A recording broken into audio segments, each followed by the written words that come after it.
Vote বাংলাদেশে হবে, BNP সরকার গঠন করবে, এটা নিশ্চিত। এটা আমাদের বিশ্বাস করতে হবে ইনশাআল্লাহ। আর বিশেষ করে আজকে যারা প্রতিদ্বন্দ্বিতা করেছেন তাদের কাছে আমার রিকোয়েস্ট, আল্লাহর হস্তে সভাপতি ক্যান্ডিডেট হয়েছেন আমার জানা মতে 4 থেকে 5 জন, সেক্রেটারি ক্যান্ডিডেট একাধিক। অতএব আমরা একের অতি কিন্তু সভাপতি নিয়োগ দিতে পারবো না। তবে আপনাদের বিবেকে নষ্ট করবেন, বিগত 17 বছর আপনারা কোথায় ছিলেন?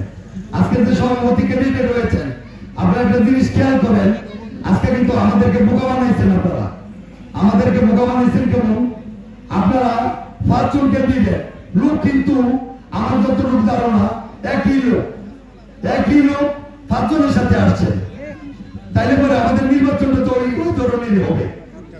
আর একটা প্রতিনিধি আপনারা সাপোর্ট করছেন, যারা সাথে আসছেন তার শেষ পর্যন্ত নেতৃবৃন্দ আসছে, তারা বক্তব্য দিবে, তাদের বক্তব্য শুনবেন, তারপরে আপনারা উঠবেন না।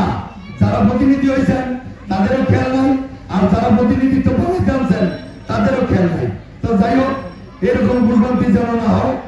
বিগত দিনে আরো অনেক কমিটি আছে। আজকে এই ওয়ার্ডে, শুধু এই ওয়ার্ডের লোকটা, আমাদের সিনিয়র ইউনিয়নের সম্পূর্ণ নেতৃবৃন্দ এবং নেতৃকর্মী সহ সবাই উপস্থিত হয়েছেন। আগামী দিনে যাতে এরকম না হয়, এটা আপনাদেরকে আমার বিশেষভাবে অনুরোধ। সভাপতি, সেক্রেটারি একজন, একের অধিক না।